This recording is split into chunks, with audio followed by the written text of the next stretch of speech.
जय हिंद एवरीवन। 7 जुलाई को जो आपका ट्रेड्समैन और WMP का पेपर हुआ था उसमें तीनों शिफ्टों में जितने भी जीके जीएस के प्रश्न पूछे गए थे मैं आपको सारे प्रश्नों का एनालिसिस इस क्लास में कराने वाला हूं। जितने भी लोग कल पेपर देकर आए हैं तो वो सभी लोग मिला सकते हैं कि आपने पेपर में कौन सा प्रश्न सही किया और कौन सा प्रश्न गलत किया है।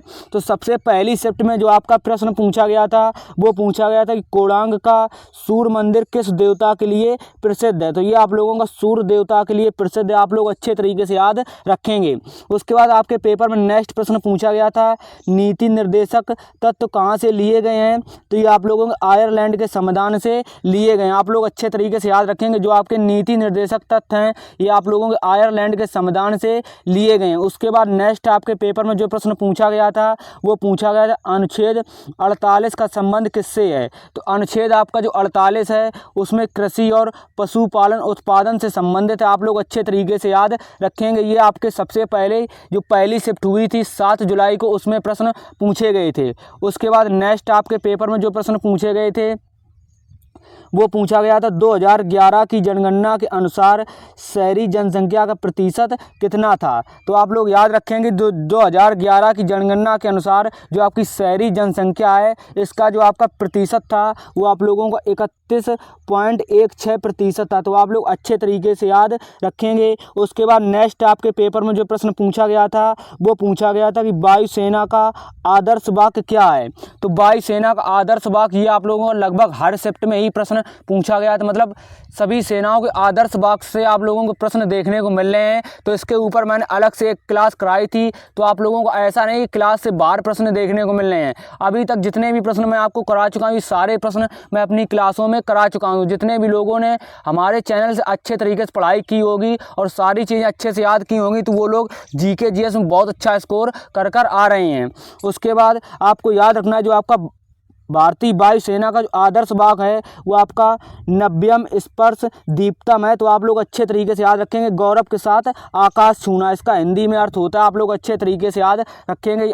नेक्स्ट आपके जो पेपर में प्रश्न पूछा गया था वो पूछा गया था 1907 सूरत अधिवेशन में क्या हुआ। तो आप लोगों को याद रखना जो आपका 1907 में सूरत अधिवेशन हुआ था इसमें कांग्रेस दो भागों में बट गई थी, एक आपका नरम दल था और एक आपका गरम दल था। तो आप लोग अच्छे तरीके से याद रखेंगे। जो आपका 1907 में सूरत अधिवेशन हुआ था इसमें आप लोगों की कांग्रेस दो भागों में बट गई थी, एक आपकी नरम दल और एक आपकी गरम दल। उसके बाद नेक्स्ट आपके जो पेपर में प्रश्न पूछा गया था वो पूछा गया था बसदेव नायर का संबंध किससे है। तो बसदेव नायर का संबंध आप लोगों का सिनेमा से है, आप लोग अच्छे तरीके से याद रखेंगे।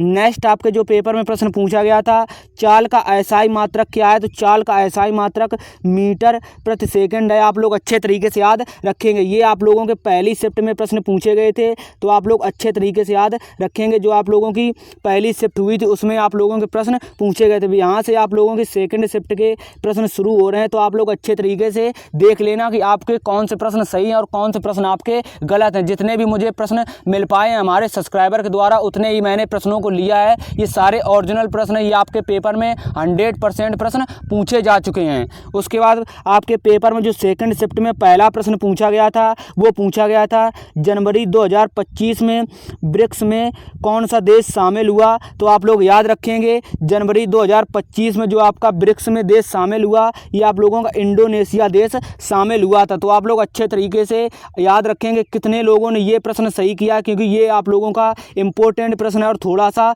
हटकर भी प्रश्न पूछा गया था।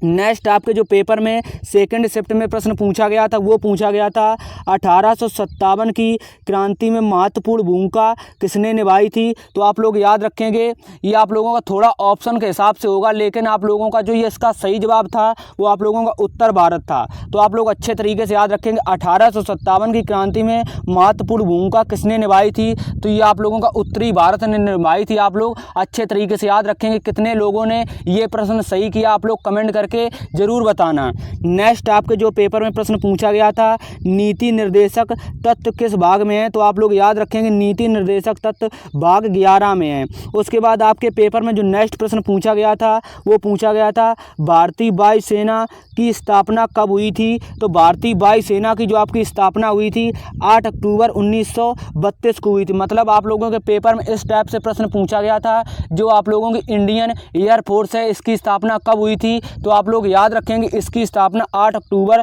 1932 में हुई थी।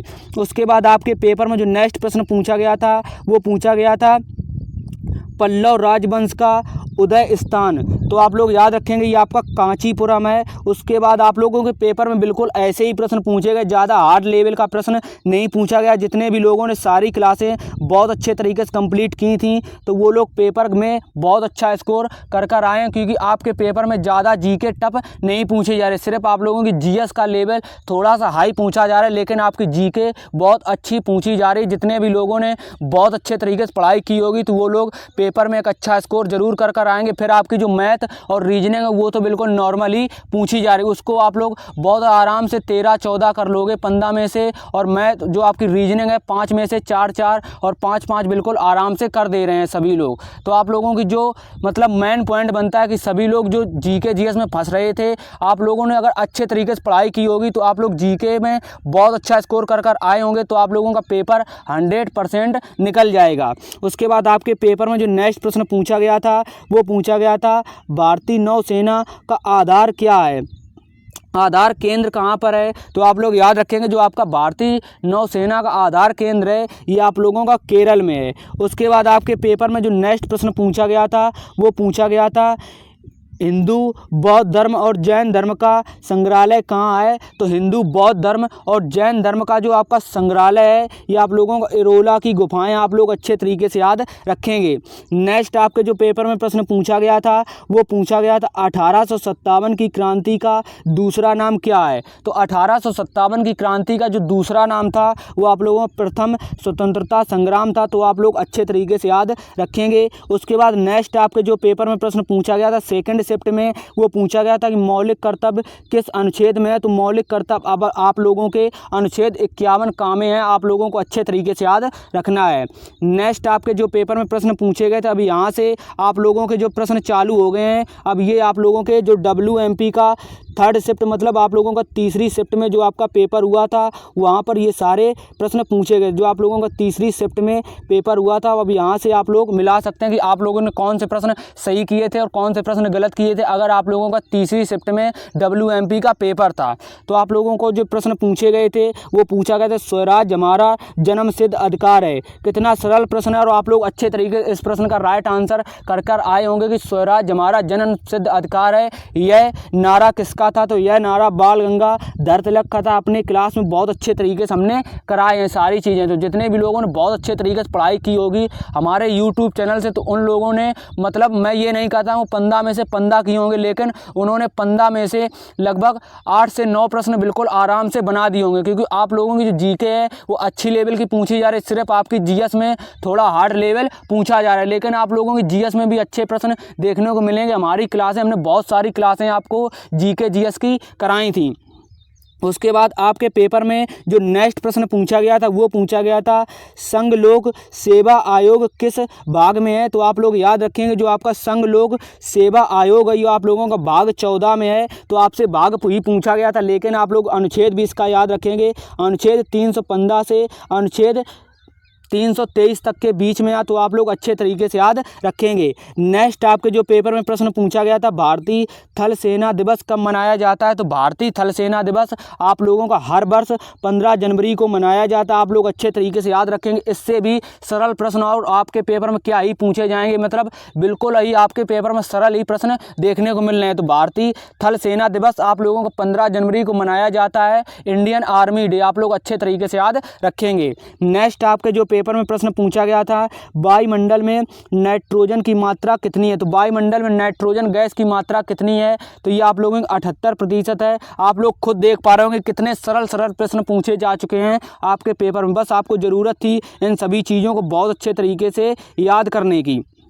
नेक्स्ट आपके जो पेपर में प्रश्न पूछा गया था वो पूछा गया जो आपका CAG होता है, इसका नियंत्रण एवं महालेखा परीक्षक कौन है। तो आप लोग अच्छे तरीके से याद रखेंगे। मतलब आप लोगों के पेपर में जो प्रश्न पूछा गया था वो आपको पूछा गया था जो आपका CAG नियंत्रक एवं महालेखा परीक्षक हैं, ये किस अनुच्छेद और किस भाग में है। सिर्फ आप लोगों से एक चीज़ पूछी जा चुकी होगी, लेकिन ये एग्जिट प्रश्न नहीं बताया गया है। लेकिन आप लोगों को याद रखना है, ये आप लोगों का अनुच्छेद 148 से लेकर 151 के बीच में है और आप लोगों का भाग 5 में है। तो कुछ जो प्रश्न होते हैं वो थोड़े से एग्जैक्ट प्रश्न नहीं ध्यान रहते हैं किसी जिसने पेपर दिया होता है। तो मतलब आप लोगों के पेपर में जैसे या तो अनुच्छेद पूछा गया होगा या फिर भाग पूछा गया, तो आप लोग अच्छे तरीके से इसको देख लेंगे। उसके बाद आपके पेपर में जो प्रश्न पूछा गया था वो पूछा गया था भारतीय सेना से संबंधित नहीं है। तो आप लोगों के जो इसका ऑप्शन से रिलेटेड आप लोगों को प्रश्न को देखकर राइट आंसर बताना होता है। तो आप लोगों को इस प्रश्न का आंसर ऑप्शन देखकर ही बताया होगा आपने, और मतलब सभी को ये चारों ऑप्शन याद भी नहीं रहेंगे। तो इसमें पूछा गया था भारतीय सेना से संबंधित नहीं था, तो भारतीय सेना से जो संबंधित नहीं था आप लोगों को वही आंसर बताना था। चारों ऑप्शंस किसी को याद नहीं थे, तो इस वजह से आप लोगों को इसका आंसर ऑप्शन के हिसाब से देना था। उसके बाद नेक्स्ट आपके जो पेपर में प्रश्न पूछा गया था वो पूछा गया था चौक पूर्णा कला किस देवी से संबंधित है। तो चौक पूर्णा कला आप लोगों का देवी लक्ष्मी से संबंधित है। आप लोग अच्छे तरीके से याद रखेंगे और आप लोग ज़रूर बताएंगे कि आप लोगों ने टोटल कितने प्रश्न सही किए हैं और आप लोगों का टोटल कितने प्रश्न बन रहे हैं। नेक्स्ट आपके पेपर में जो प्रश्न पूछा गया था वो पूछा गया था उत्तरी मैदानों की पहाड़ियाँ मतलब क्या कहलाती हैं। तो उत्तरी मैदानों की जो आपकी पहाड़ियाँ हैं वो हिमालय पर्वतमाला कहलाती हैं। इसका भी आप लोगों को जो आंसर है वो ऑप्शन के हिसाब से देना था, लेकिन मैं अपने हिसाब से बता रहा हूँ कि उत्तरी मैदानों की जो आपकी पहाड़ियाँ हैं वो हिमालय पर्वतमाला कहलाती हैं। आप लोग अच्छे तरीके से याद रखेंगे। नेक्स्ट आपके जो पेपर में प्रश्न पूछा गया था वो पूछा गया था भारतीय वायुसेना प्रमुख रूप से किसकी सुरक्षा करती है। आपको बताना था कि भारतीय वायुसेना जो है वो आपकी प्रमुख रूप से किसकी सुरक्षा करती है। तो ये आप लोगों के हवाई क्षेत्र को सुरक्षित करता है। तो आप लोग अच्छे तरीके से याद रखेंगे। आपके पेपर में जितने भी प्रश्न पूछे गए थे मुझे इतने ही प्रश्न मिल पाए हैं, तो आप लोग अच्छे तरीके से इनको बहुत अच्छे तरीके से देख लेना कि आपने कौन सा प्रश्न सही किया था और कौन सा प्रश्न गलत किया था। और जितने भी मैंने आपको इस क्लास में एनालिसिस कराया ये सारे प्रश्न ओरिजिनल हैं। अब ऐसा नहीं है कि मतलब मैं अपनी तरफ से कोई भी प्रश्न जोड़कर और आप लोगों को मैं सारे प्रश्न करा देता और आपसे कहता कि ये प्रश्न क्लास में आपके मतलब पेपर में पूछे जा चुके हैं। तो ऐसा बिल्कुल भी नहीं है। बस आप लोग जितने मुझे ओरिजिनल प्रश्न मिले थे मैंने आपको उतने ही कराए। बस आप लोग उतने को देख लेना कि आपके टोटल कितने प्रश्न सही हैं। आप लोग कमेंट करके ज़रूर बताना। और काफ़ी लोगों का जो कमेंट आता है वो आता है कि भाई अपना आप मतलब फेस क्यों नहीं दिखाते हो। तो फेस की सबसे बड़ी मतलब जो दिक्कत है वो मैं आपको बता दे रहा हूँ, क्योंकि अभी हमारे पास कोई भी स्टूडियो नहीं है। मैं वीडियो को जो रिकॉर्ड करता हूँ बैठकर वो कहीं पर खेतों पर करता हूँ, तो इस वजह से वहाँ पर मैं अपना फेस नहीं दिखा सकता हूँ। इस वजह से मतलब बहुत ही जल्द आपके लिए स्टूडियो की व्यवस्था मैं कर रहा हूँ। आपके लिए जो मैं छोटे छोटे निर्णय ले रहा हूँ वो एक दिन बहुत बड़े निर्णय होंगे। बस आपको ज़रूरत होगी इन चीज़ों को बहुत अच्छे तरीके से हमारा सपोर्ट करने की। जिस दिन सारी चीज़ें अच्छे तरीके से हो जाएंगी उस दिन अपना स्टूडियो भी होगा और आपको मैं डायरेक्ट फेस दिखाकर और सारी चीज़ें समझाऊंगा और पढ़ाऊंगा बहुत अच्छे तरीके से। आप लोग अच्छे तरीके से बस सपोर्ट दिखाते रहें। आप लोगों को एक दिन बहुत बेहतरीन चीज़ें देखने को मिलेंगी। तो चलिए मिलते हैं नेक्स्ट क्लास में। अगर आपका कोई भी डाउट है तो कमेंट करें, कमेंट के माध्यम से उस डाउट को मैं क्लियर ज़रूर करूँगा। जय हिंद, जय भारत, वंदे मातरम।